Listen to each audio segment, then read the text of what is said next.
আসসালামু আলাইকুম। Kamran Qureshi, company director. ভাই, আজকে আসার জন্য ধন্যবাদ। আমার প্রশ্ন হলো যে, মাশাআল্লাহ, আপনি আজকে একটা মডেল স্কুল প্রতিষ্ঠা করেছেন। এমন একটা কোনো ইসলামিক দেশও আমি দেখি নাই।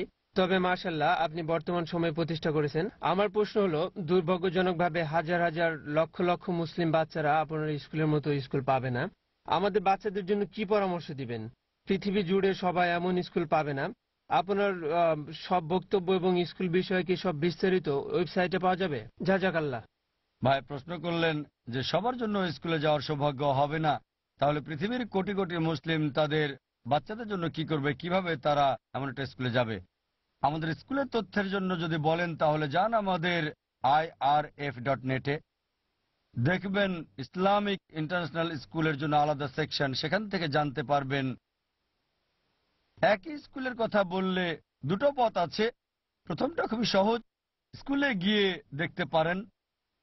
আমাদের এখান থেকে সবকিছু দেখে সহযোগিতা নিয়ে নিজের শহরে অনুরূপ একটা করা যায়, তবে সফল হওয়া খুবই কঠিন। কারণ সবাই যারা স্কুল করতে চায় তাদের ওরকম ব্যবস্থাপনা দক্ষতা নাও থাকতে পারে, একই রকম আগ্রহ নাও থাকতে পারে, সবকিছু ভিন্ন। আসল হচ্ছে আল্লাহর সাহায্য। তাই আল্লাহ যদি সাহায্য করেন ইনশাল্লাহ সম্ভব। কথা হচ্ছে অনুরূপ স্কুল করতে পারেন, যা অনেকেই করেছে। তবে এ পর্যন্ত যারা শুরু করেছে, আমি আগে বলেছি, তারা কোয়ালিটির 5 ভাগ বা 6 ভাগ দিতে পেরেছে আমাদের স্কুলের। ফ্র্যাঞ্চাইজির কথা ভাবছেন? আমাদের ফ্র্যাঞ্চাইজির শর্ত খুবই কঠিন, খুবই কড়া। জমি দিতে হবে, সবকিছু দিতে হবে, স্থানীয়রা মূলধন বিনিয়োগ করবে, সবকিছু ব্যবস্থা করবে স্থানীয়রা।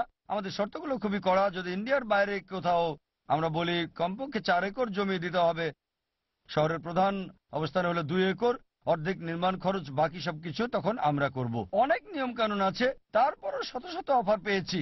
প্রথমে চিন্তা করেছি প্রতি বছর একটা করে স্কুল চালু করব, পরে দেখি এটা সম্ভব না।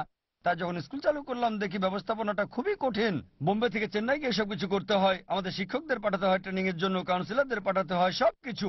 দেখলাম এটা সম্ভব, তবে খুবই কঠিন। তাই চিন্তা করলাম যে 2-3 বছর চলুক। আমাদের পরিকল্পনা আছে দুবাই শুরু করার ইনশাল্লাহ। দুবাই থেকেও প্রস্তাব, লোকজন বলছে আমরা অনেক জমি দেব। ইউকে লোকজন বলছে, ম্যানচেস্টারে একজন বলেছে আমি 5 একর জমি দেব। আমরা সেই প্রস্তাব গ্রহণ করিনি, আমরা তার প্রস্তাবটা খতিয়ে দেখছি সবকিছু নেওয়া যাবে কিনা, কারণ এটা আমাদের ব্যবসা না, এটা কোনো ব্যবসা না। পয়েন্ট নাম্বার 1, যে জমি দান করে তাকে বলি জমির কথাটা আপনি ভুলে যান, কিছু পাওয়ার চিন্তা করবেন না। পশ্চিমা দেশে সবাই চিন্তা করে 1000 পাউন্ড বিনিয়োগ করলে এর থেকে কত পাবো।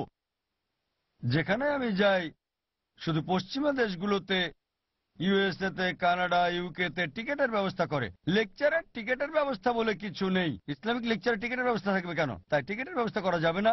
অনেকেই বলে ডক্টর জাকির নায়েক আপনাকে নিতে হলে কত টাকা দিতে হবে।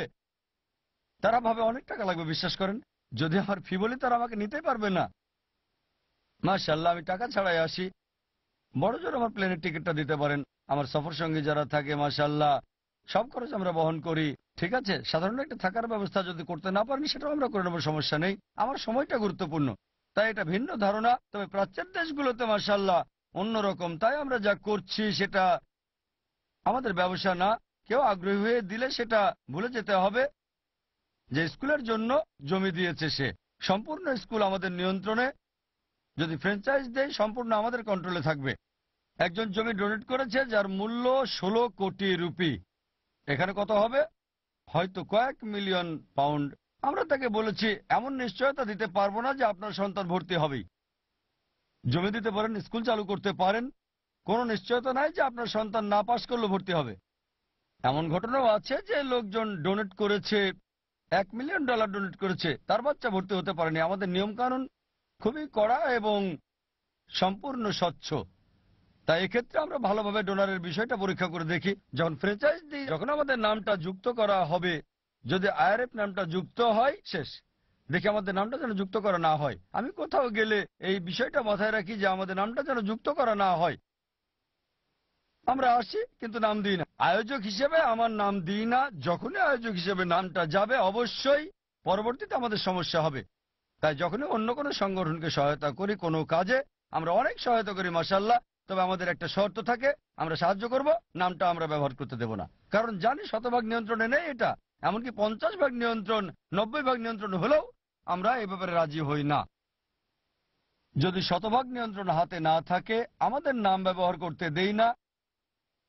আমাদের কাছে এখনো পৃথিবীর বিভিন্ন দেশ থেকে প্রস্তাব আসতেই আছে মাশাআল্লাহ এমন স্কুল প্রতিষ্ঠা করতে। আরেকটা বিষয়, নামযুক্ত করে ইনশাআল্লাহ আমরা দুবাই শুরু করতে যাচ্ছি। ব্রিটিশ অথবা আমেরিকান স্কুলের চেয়ে আমরা বেশি ফি নেব ইনশাআল্লাহ। তাদের সাথে প্রতিযোগিতা করব, আমরা বেশি ফি নেব অন্যদের চেয়ে। অনেক লোক আছে সামর্থ্যবান, আল্লাহ তাদের দিয়েছেন। যাদের সামর্থ্য নেই 25% ছাত্রছাত্রীকে স্কলারশিপ দেব। এখন দুবাই আমাদের পরবর্তী টার্গেট ইনশাআল্লাহ। আমাদের যেখানে ব্রিটিশ এবং আমেরিকান স্কুলের ফি অনেক বেশি, তবে ইনশাআল্লাহ আমরা ভাবছি তাদের চেয়ে বেশি ফি নেব। আর ইনশাআল্লাহ অনেক লোক আসবে আমাদের স্কুলে আল্লাহর দয়ায়। আসল বিষয় হচ্ছে কোয়ালিটি। আর অন্য লোকদের জন্য নিজেদের ক্ষমতা অনুযায়ী শুরু করতে পারেন। আপনার যা আছে, আমি জানি এখানে মাশাআল্লাহ সরকারি স্কুলও আছে, তবে সাধারণত আমরা সরকারি কোনো অনুদান নেই না, কারণ এতে অতিরিক্ত হস্তক্ষেপ হয়, কোনো কাজেই আসে না। আমি জানি না এখানে আপনারা নিজেরা স্কুল চালাতে পারবেন কি না, তবে নিজেরাই শুরু করে দেন। ছোট করে একটা শুরু করেন, যতটুকু পারেন, যতটুকু আপনার সামর্থ্য আছে শুরু করে দেন। একটা শুরু এনে দেন যতটুকু পারেন ইনশাআল্লাহ। আর ইনশাআল্লাহ আল্লাহ আপনাকে সাহায্য করবেন, ইনশাআল্লাহ সফল হবেন। আশা করি উত্তরটা পেয়েছেন।